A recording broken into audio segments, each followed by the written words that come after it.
Pasangan bakal calon petahana Putu Agus Suratnyana belum mengajukan izin cuti ke Gubernur Bali.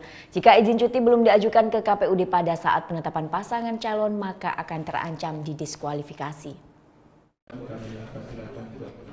Pasangan bakal calon petahana Putu Agus Suratnyana belum mengajukan izin cuti ke Gubernur Bali. Pengajuan izin cuti ini belum dilakukan lantaran ada beberapa pasal yang belum dimengerti sehingga masih dilakukan pengecekan ke Kementerian Dalam Negeri. Namun Putu Agus Suratnyana dan Nyoman Sujira siap mengikuti peraturan dan akan mengajukan cuti pada 5 hari ke depan. Hingga saat ini berkas-berkas pengajuan cuti telah disiapkan oleh pasangan petahana dari PDI Perjuangan ini.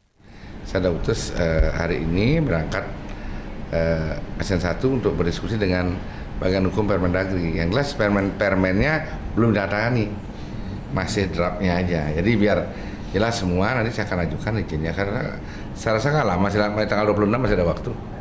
Ya. Sementara terkait berkas surat izin cuti oleh pasangan petahana masih akan ditunggu oleh KPUD Buleleng sebelum penetapan pasangan calon pada 27 Oktober mendatang.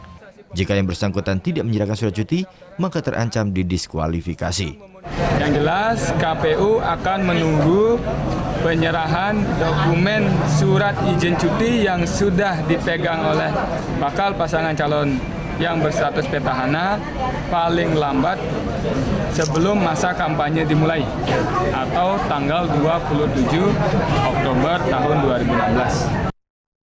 Hingga saat ini ada 2 pasangan bakal calon bupati dan wakil bupati Buleleng yang telah mendaftarkan diri ke KPUD Buleleng untuk maju pada Pilkada serentak 2017 mendatang. Putu Wijana melaporkan untuk NET.